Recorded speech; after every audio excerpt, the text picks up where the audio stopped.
ታሪክን በቧልት ጸሐፊ አለማየሁ ገላጋይ። አቀላቅሎ መዛቅ የሶሻሊዝም ሥራ ነው። ብዙሃኑ ጋብ ሲል ጥቂቶች ጉብ ይላሉ። ዕቃ ብናጣ ባንድ በላን አሉ።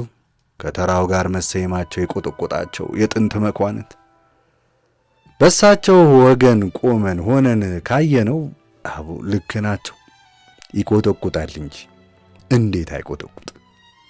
በደም ፍላት መሞት ሲያንስ ነው።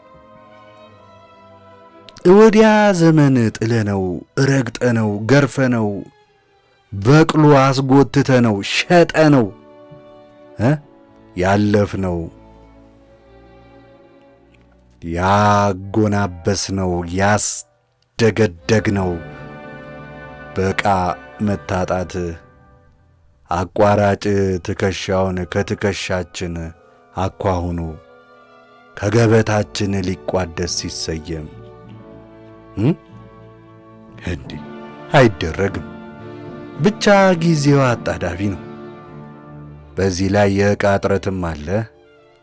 ለመሞት በልተናል። ይሁንና የዘላለም ቁጭት ተተክሎብናል ነው። አሁንም መኳንንቱን ተከትለን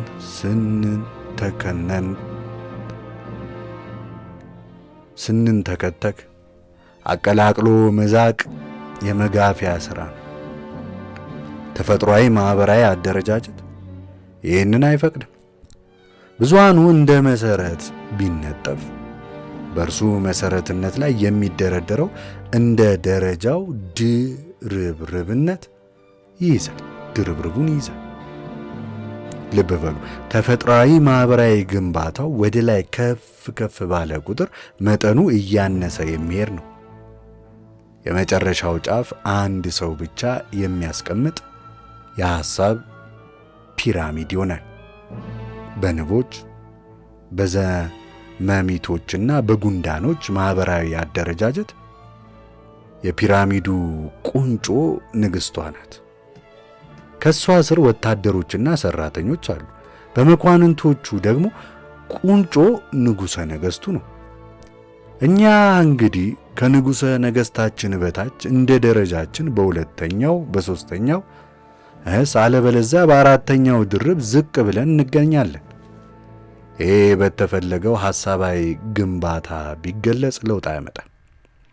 ለምሳሌ አለቃ ዘነብ ኢትዮጵያ እንዲህ ይገልጻታል። ንጉሥ ምሰሶ ነው፣ ሰራዊት ግድግዳ ናቸው፣ መኳንንት ግን ማገር ናቸው። የጎጆ ጉልላት ንጉሡ በምሰሶነት እስከ ታች መውረዱን ዘንግተን እንደሆነ እንጂ አልተሳሳትንም። አሁን መኳንንቱን ወክለን ድምፅ እየሰጠን ነው። የላይኛውን ድርብ የምንከጅል ቢሆን እንኳ ቅሉ ያለንበትን የታችኞቹን ዓይን እንዲጥሉበት አንፈቅድም። የማንም ኮልኮሌ እንላለን። በንቀት እግዚአብሔር ሞገሱን ሰጥቶ ለንጉሣችን ዓይን የሞላን እንደው ከፍ ከፍ ይመጣል። ያኔ እልል በቅምጤ ነው። አቆልቁለው ያዩንን አሽቆልቁለን እናያለን። ሹመት ያዳብር ባዩ ላይ ቀሚሳችንን የሹመት መነስነስ ነው። አሁን ከአለቃ ዘነብ ኢትዮጵያ እንጥቀስ። እሳትንና ንጉሥን እጅግ አትራቅ፣ እንዳይበርድህ እጅግ አትቅረብ፣ እንዳይፈጅህ ይላል። የሰይጣን ጆሮ ይደፈንና ቁልቁል የተምዘገዘግን እንደሆንስ ነው ጥያቄ። ሸክላ ከተሰበረ በኋላ ገል ነው። መኳንንትም ከተሻረ በኋላ ሕዝብ ናቸው ብሏል አለቃ ዘነብ። ስሙን ቄስ ይጥራው እንዳንል እንጂ መኳንንት ተምዘግዝጎ ሕዝብ የመሆን ዕጣ ከወጣለት ተራነቱ ማዕበል እንጂ ሌላ የለው። ሕዝብ በሕዝብ ላይ አይቆጣም። ሕዝብ በሕዝብ ላይ አይትከነከንም።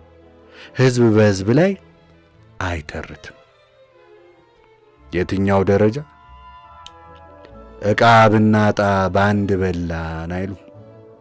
ምናልባት ቀን ቢጥለን በአንድ በላን እንጂ መታረዝ ምንድነው ተሹሞ መሻር አለ ደብተራው። መታረዝ ምንድነው ተሹሞ መሻር። ቀን ያልጣለው መኳንንት ድንገት ከተርታው ጋር ቢደበላለቅ ግርታውና ግርምቱ ብዙ ነው። ይቺን ግጥም እስቲ እንያት።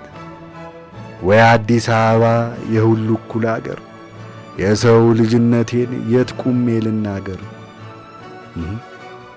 እኚህ መኳንንት ባህሉ ግርማ ሐዲስ ላይ ያስተዋወቀን የሱጴ ቦሩ ባላባት ፊታውራሪ ተካ አዲስ አበባ ላይ መጥተው መሆን አለበት።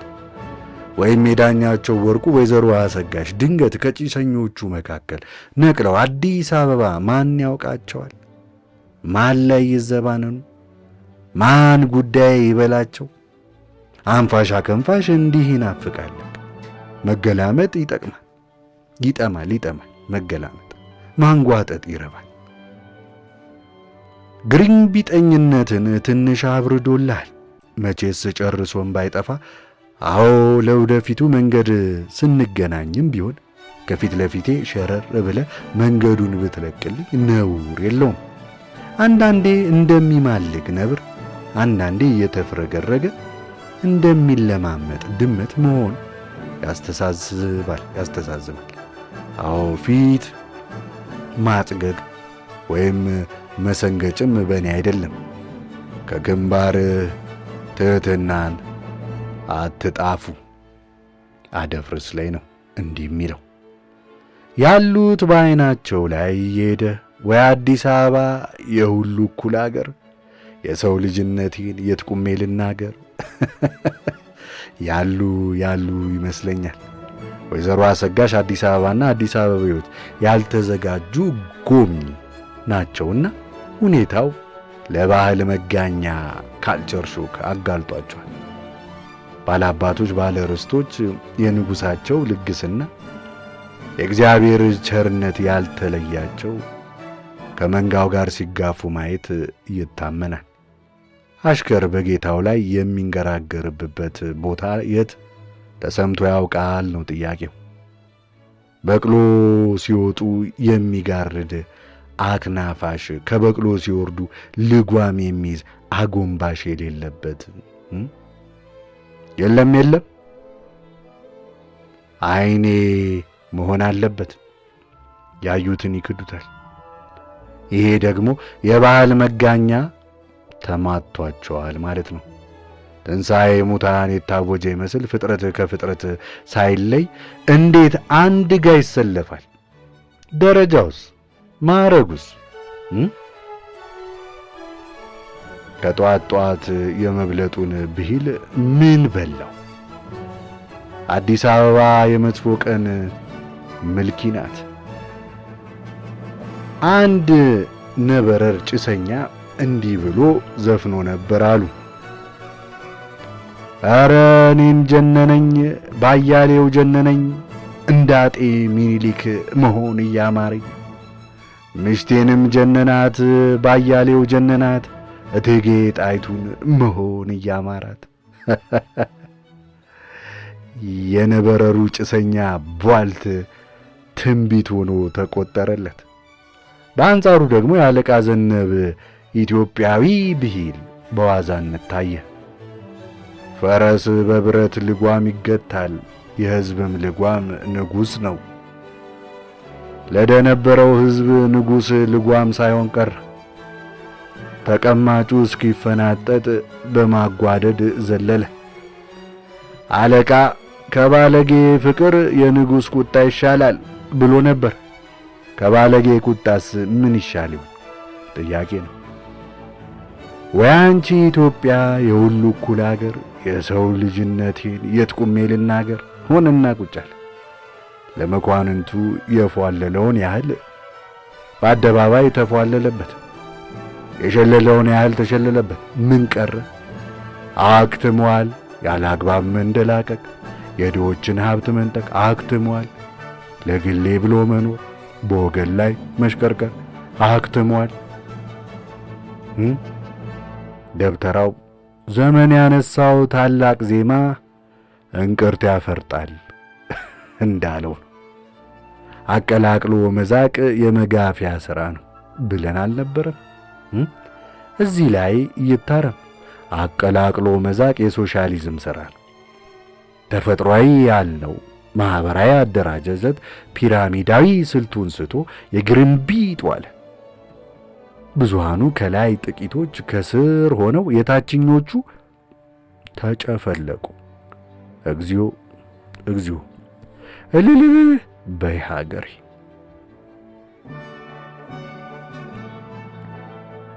የእኩሎንሽ ዛሬ እልል በይ ሀገሬ!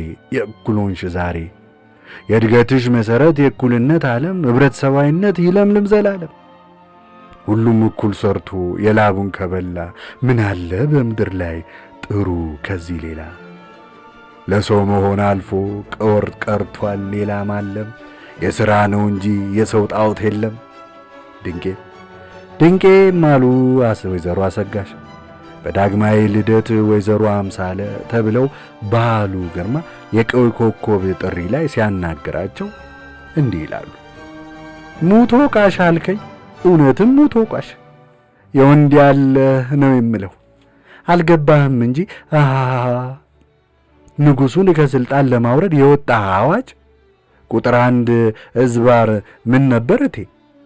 ከዛሬ መስከረም 2 1967 ዓ.ም ጀምሮ ንጉሡ ከስልጣን ወርደዋል። ጊዜያዊ ወታደራዊ አስተዳደር ደርግ ንጉሥ ተሳትቶ ሲሄድ አንዲት ውሻ ብቻ አስከትሎ አየ ነው ጉዱን እቴ። ንጉሡ ከተነሱ ኢትዮጵያ የእምቧይ ካብ ትሆናለች፣ ብርሃን ይጨልማል ተብሎ እንዳልተፎከረ ሁሉ ዋይ ዋይ ንጉሡ ከእንግዲህ ቀረ በዘር መንገሱ እየተባለ ሲዘፈን አቤት አቤት አቤት እግዚኦ ከማለት ሌላ ጣቱን እንኳን ያነሳ ወንድን አላየንም እኮ። ብዙ ግራ እጆች ተነስተው ጥቂቶች ላይ አረፉ። ብዙ ነፍጦች አስካክተው ብዙዎችን አረገፉ። ሰው እንጂ ተፈጥሮ ውሏናት ሰው እንጂ ተፈጥሮን ውሏን አትስትም። ተገልብጦ የነበረው ማኅበራዊ አደረጃጀት ወደ ቦታው ተመለሰ። ብዙሃኑ እንግዲህ ከኛ በላይ አዛዥ ነዛዥ እንዳሉ የመሰረቱትን ግዴታ ለመወጣት ድንጋይ ነከሱ፣ መሬትን ቧጠጡ። ደርጎቹ ለአዳዲስ ባለ ሰማያዊ ልብሶች መኳንንት በየፈርጁ ተከፋፈሉ። ደርቦቹ ማኅበራዊ ግንባታው ወደ ላይ ከፍ ባለ ቁጥር መጠኑ እያነሰ መሄዱ እንዳለ ነው። የመጨረሻው ጫፍ አንድ ሰው ብቻ የሚያስቀምጥ ሐሳባዊ ፒራሚድነቱን ዳግም ነፍስ ዘርቷል። በሶሻሊስቶቹ አስተሳሰብ ቁንጮ ጓድ ርዕሰ ብሔር፣ ጓድ ሊቀመንበር ወይም ጓድ ፕሬዝዳንት ተባለ። ያው ለንቦቹ ለዘሚምቶቹና ለጉንዳኖቹ እንደተሰየመው ተፈጥሯዊ ንግስና ንግሥት ናትና እዚህም የመጣችው የሰው ልጅ እንጂ ተፈጥሮ ውሏን አትስትም። የአብዮቱ አዙሪትን እንዲሁ ቀጥሏል። የብዙሃኑ አዛዥ ናዛዥነት የደቂቃዎቹ ጉብኝት ናት። እላይ ደርሶ እንደመመለስ ጥቂት አልሞ እንደመባነን ተገዢ በሕልሙ ገዢ ባይሆን ጭቆናው ይገድለው ነበር የማለት ያህል። የጥቂቶች መሰሪነት፣ የጥቂቶች አገልጋይነት ወቅታዊ ተገለባባጭ የይስሙላ ማዘናጊያ ነው። ብዙሃኑ ጋብ ሲል ጥቂቶች ጉብ ይላሉ። አዲዮስ። አለማየሁ ገላጋይ ነው የጻፈው። ምን ትላላችሁ? ቻናላችንን ሰብስክራይብ፣ ላይክ፣ ኮሜንት፣ ሼር ያድርጉ። ሐሳባችሁን ከስር ያካፍሉን። እናመሰግናለን። እንቀጥላለን።